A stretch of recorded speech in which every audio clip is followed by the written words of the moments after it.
tadi ngomongin soal minat dan bakat gitu-gitu. Tapi bukannya ini ya Pak ya, bukannya apa namanya di sekolah biasa juga ada yang namanya ekstrakurikuler. Nggak Itu cukup, masih kurang cukup. nggak cukup. Kenapa kurang cukup?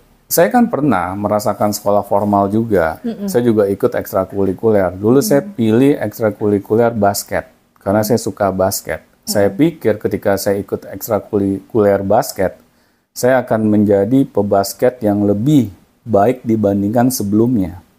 Nah ternyata sewaktu saya ikut ekstrakurikuler kok saya merasa skill saya nggak berkembang ya. Saya juga bingung gitu, apa saya nggak berbakat, apa saya bego banget main basket. Nah, akhirnya saya mencoba mengevaluasi diri. Saya inilah pengen coba cari klub basket gitu. Siapa tahu ada hal yang berbeda gitu ketika saya ikut klub. Nah, ya sudahlah, saya waktu itu memutuskan untuk ke Senayan, terus bergabung dengan klub basket di Senayan. Nah, ternyata waktu saya ikut klub, beda treatment antara ikut ekstrakurikuler basket di sekolah sama ikut klub basket. Karena kalau ikut ekstrakurikuler basket di sekolah, itu yang mengajarkan alumni. Jadi sudah jelas lah bagaimana skill alumni ini dalam mengajar. Nah, di klub basket yang ngajar itu mantan atlet nasional. Mereka sudah memiliki jam terbang yang nggak usah ditanya lagi gitu. Makanya treatmentnya beda. Jadi waktu saya ikut klub basket, perkembangan skill saya itu menjadi luar biasa. Sampai teman-teman saya tuh bingung gitu waktu pas kita main basket lagi, Don, lo main basketnya nggak bego lagi ya? Lo mendingan sekarang main basketnya. Lo ikut klub ya? Langsung dia ngomong kayak gitu teman saya. Padahal saya nggak ngomong ke teman saya bahwa saya ikut klub. Tetapi teman saya bisa melihat bahwa skill saya ini berubahnya 180 derajat. Beda banget gitu. Lebih baik dibandingkan sebelumnya.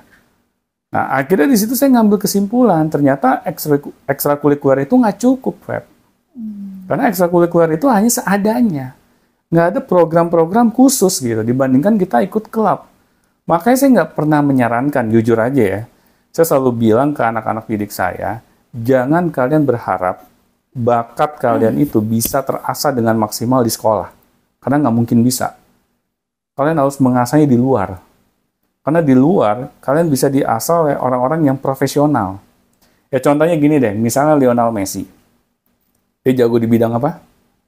Bola. Bola, sepak bola ya. Kemudian Lionel Messi, ya waktu di zaman SMA-nya, dia hanya ikut ekstrakurikuler sepak bola.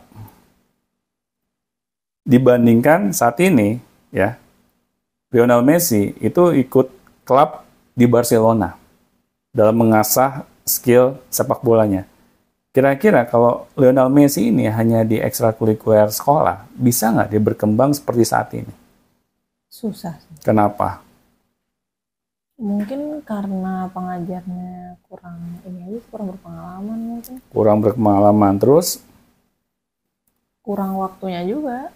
kurang waktunya, belum lagi fasilitas ekstrakurikuler di sekolah itu seperti apa sih? Seadanya. Seadanya.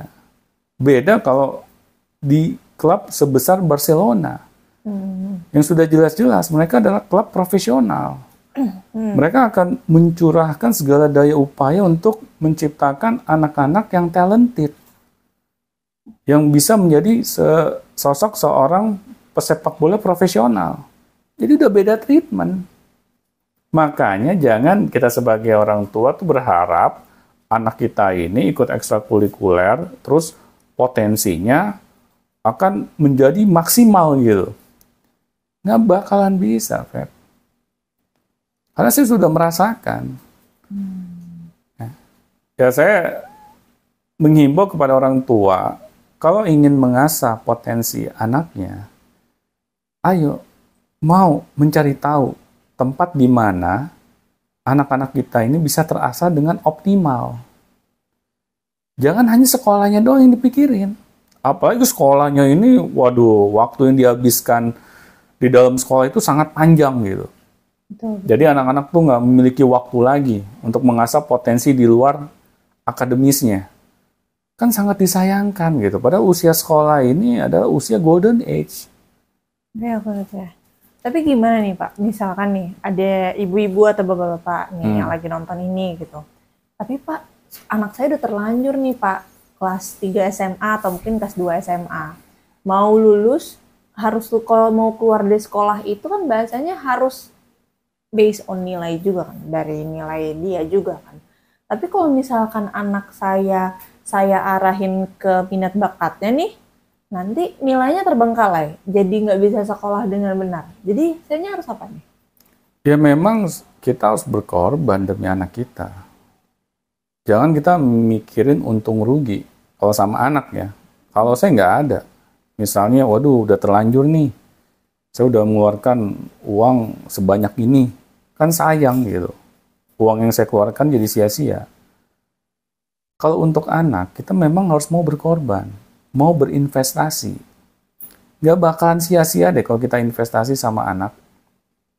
Anak kita nih, kalau misalnya mereka bisa mengasah potensinya dengan optimal, maka di masa depannya, mereka bisa menjadi anak-anak yang mandiri. Tanpa nyusahin orang tuanya. Memang kita mau gitu, disusahin terus sama anak-anak kita waktu kita tua nanti. Karena anak-anak kita ini nggak bisa mandiri.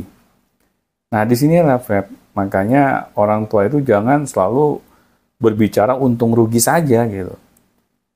Tapi pikirkanlah anak-anaknya. Apakah anak-anak kita ini di tempat yang semestinya atau tidak? Dan jangan ada kata terlambat, nggak ada. Kata terlambat itu hanya ada di benak kita saja. Karena kita tuh kayak nggak kepengen rugi gitu. Padahal semakin kita simpan anak kita di sana, tempat di mana anak-anak kita ini nggak bisa berkembang, maka hal itu bisa menjadi bumerang bagi orang tuanya. Nah, ini sangat disayangkan, Pak.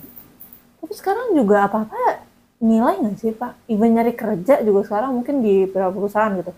Minimal IPK 3, ya sekarang gitu. Gimana anak kita bisa memiliki IPK yang tinggi nilainya kalau anak kita ini salah jurusan misalnya. Ya kan nggak akan bisa gitu. Anak kita ini bisa mendapatkan IPK yang tinggi. Kan banyak sekarang anak-anak yang salah jurusan. Akibat apa coba? Akibat dari kecil anak-anak kita ini jarang ditanya mengenai cita-citanya. Diobservasi berkaitan dengan bakat dan minatnya. Dan akhirnya ketika mereka di usia SMA, mereka masih bingung gitu untuk menentukan apa yang menjadi keinginannya. Akhirnya karena mindset orang tua takut anaknya nggak cepet-cepet kuliah, akhirnya sudah. Yang penting anak saya kuliah, ambil kuliah apa saja bidangnya, terserah. Yang penting kuliah dulu deh. Ini pola pikir yang sangat ngaco gitu. Makanya nggak heran kalau saya melihat anak-anak yang salah jurusan ini gitu, mereka sulit mendapatkan kehidupan yang layak gitu di masa depannya. Karena apa? Karena mereka ini telat gitu untuk mengetahui potensi dirinya. Ya makanya mereka ketinggalan sama anak-anak yang lebih duluan tahu mengenai potensi dirinya. Nah jadi di situ Feb, jadi kita jangan sampai menganggap enteng gitu berkaitan dengan tugas dan tanggung jawab orang tua ini untuk mencari tahu apa yang menjadi potensi terbaik anak-anaknya Feb. Jadi seperti itu. Kira-kira ada pertanyaan lagi? Udah sih tadi. Udah ya? Kamu udah ini ada pemahaman berkaitan dengan mengenai manipulasi nilai yang sebenarnya hal itu sangat konyol. Iya sih. Ya, jadi jangan diulangi lagi Feb ya. Saya mah kebetulan anak baik-baik ya Bapak Ibu ya. Saya mah nggak kuliah di Indonesia, maaf ya. Wih, mantap. Jadi saya nggak ada manipulasi nilai lah. Nih kayaknya ada OKB. Ya udah, yuk lanjut yuk. Oke, teman-teman Beyond Education, semoga apa yang kita perbincangkan kali ini ada manfaatnya ya. Karena ikhtiar kita dalam membuat podcast ini hanya satu, agar teman-teman bisa mendapatkan masa depan yang terbaik yang teman-teman bisa capai. Mungkin itu saja yang kita bisa perbincangkan. Assalamualaikum warahmatullahi wabarakatuh.